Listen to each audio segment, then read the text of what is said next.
You can see it on our Futurecast forecast model. Here is the center of the cold air, and over the next 24 hours or so, it's going to dip down. They can actually get hurricanes and tropical storms that far north because the Atlantic Ocean actually warms up in the summertime. You could actually draw on the jet stream by looking at this map. You would put the jet stream right around here, and then you would bring it up as we have the cool air here, the polar air, versus the warmer air east of the Rockies. This general pattern is pretty typical for this time of the year, except this trough is a little farther south and a little stronger than it normally is. As a result, inland temperatures have been running about 5 degrees below normal. Well, you know what the difference between a typhoon and a hurricane is? Not exactly. There is none. Ah, They call it's the same type of storm, but what we call a hurricane in the eastern Pacific is called a typhoon in the western Pacific. I just learned something. Yeah. All right. Things are changing. Look at this. We're starting to get some pretty heavy precipitation. Phil Frame has our first look at the weather today. Hi, Phil.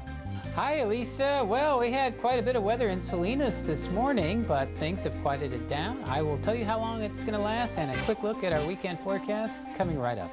For today, we're in the warm air, so we'll see good southerly winds, and that indicates mild temperatures, the snow level up to around 6,300 feet. At this time of the year, that's pretty much all we forecast. Is it going to be a deep marine layer? Is it going to be a shallow marine layer? Right now, it's a deep marine layer. Hot shots now. You're looking at a zebra that broke loose from a circus and caused some traffic backup in Atlanta. The zebra went across downtown Atlanta, ending up on the highway, as you see there. Police responded, keeping it on the side of the road until a trailer pulled up to take the zebra home. Not something you see every day, but thank goodness, right, Phil, that nothing happened to it. That's on the highway. Could have been disastrous. But you know what? He was just horsing around. Oh, I don't think it was a big deal at all. Good one, Phil. All right. Sorry about that. We'll let that one slide. We're going to check the thank you. forecast again. This is Phil Frame, and according to our KSBW Weather Plus LiveNet stations, it is chilly. 46 right now in Hollister, not much better at King City at 49, and 52 in Santa Cruz, and it's late May. It's going to be June pretty soon. And then you look around the area and you can see it's not a fluke. We have 40s to 50 degrees is the warmest at several stations at 11 p.m. So it's going to be another cold night. However, there are some mitigating factors. This is the radar for the last 6 hours. You can see we had some showers develop off the mountains, but now we're starting to see more shower activity. It's very light stuff, but it indicates we have clouds over the area, so we'll probably be a little bit milder tonight than we were last night when we saw a few places dip into the 30s. Here's the situation over the last 24 hours, and you can see we just have a really unusual situation for late May. We have a jet stream which is just diving to the south. It has brought this cold polar air mass right over us so that some places have reported record low temperatures. Watsonville among them had a low temperature this morning of 38 degrees, beating the old record by 5 degrees.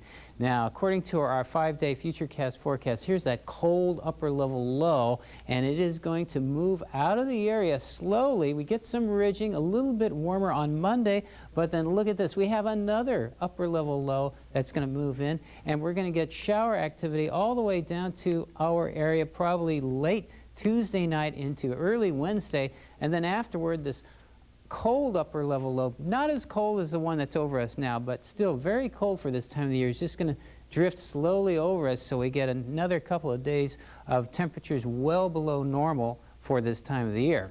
Now, the other interesting thing about this weather pattern are the winds. Typically, their winds die down quite a bit at night, but they're not doing so. Here's the situation right now. Pretty strong northwest winds, and they will continue through the day tomorrow, peak out at around 3 to 4 p.m. in the afternoon, and that's when you can expect winds to get up to 20 knots if you're out on the Monterey Bay tomorrow. And then afterward, the winds slacken a little bit, but still remain stiff through Monday morning at 5 a.m., strong to moderate northwest winds at times. In San Francisco for tomorrow, it will be a little bit warmer, but still below normal. Expect highs from 59 in San Francisco to the 60s elsewhere in the Bay Area. For the Santa Clara Valley, a little bit warmer, partly cloudy in the morning, becoming mostly sunny in the afternoon. Highs in the 60s after lows in the 40s, and lows in the 40s and highs in the 60s, with a few clouds in the morning, becoming mostly sunny in the afternoon in the Salinas Valley. And for the Monterey Bay Area, lows in the 40s once again, highs near 60 in the afternoon tomorrow. And for Santa Cruz, you can expect the temperatures to be in the upper 50s to mid 60s after lows in the 40s. And again, a few morning clouds and then mostly sunny in the afternoon, but then we get some more clouds on Monday, and it looks like showers on Tuesday into Wednesday, and then we get warmer conditions. It's starting to look like late Friday into Saturday, but we have an unusual weather pattern, and it's going to be with us for at least a few more days. And that's tragic, seeing as, you know, summer vacation is coming for a lot of kids and they're looking forward to the warm sun. Yeah, they need to keep their jackets and umbrellas handy. If you were planning on camping in the Sierra this weekend, it's good that you didn't do it if you didn't do it, because it's been really bad up there with snow down to 7,000 feet. Wow. Just really wintry at times. Well, if you did, we hope you were prepared. Yes. All right. Now, KSPW Weather Plus.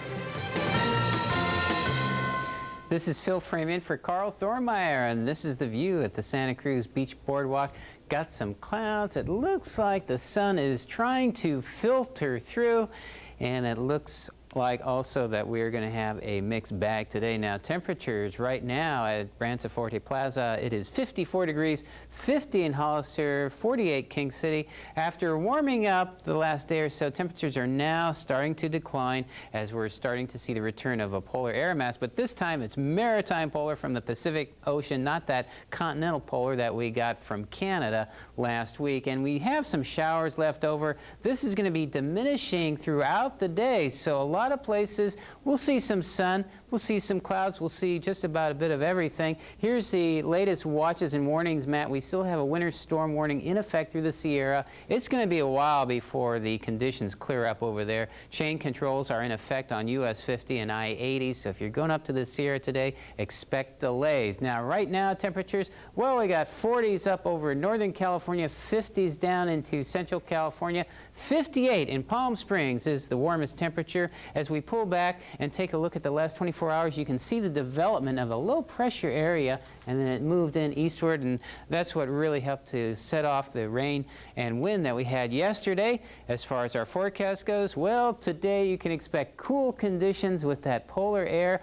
Not excessively cool, seasonably cool, and with that also we're going to probably see some clearing skies later tonight, so we could see some dense fog. Next chance of rain, it looks to be around Tuesday or Wednesday. We'll be right on the edge of it. Doesn't look like we're going to get anything like we got from this last storm, but we'll keep you posted. And then after Tuesday and Wednesday, the jet stream starts to move to the north, and it looks like a couple of more days of dry weather. Now, according to our microcast high-resolution cloud and rain forecast, you can see here is the activity this morning, and you notice that the general trend is for clearing skies. By tonight, watch out. If you're in a Clear Valley area like around the Salinas Valley, you could see some dense fog, and so if you are driving tomorrow morning, watch out for that. And then you notice that into tomorrow the clearing trend continues, and then we are watching the appearance of another system. That's the one for Tuesday or Wednesday. Again, it's too soon to tell how much that's going to affect our weather.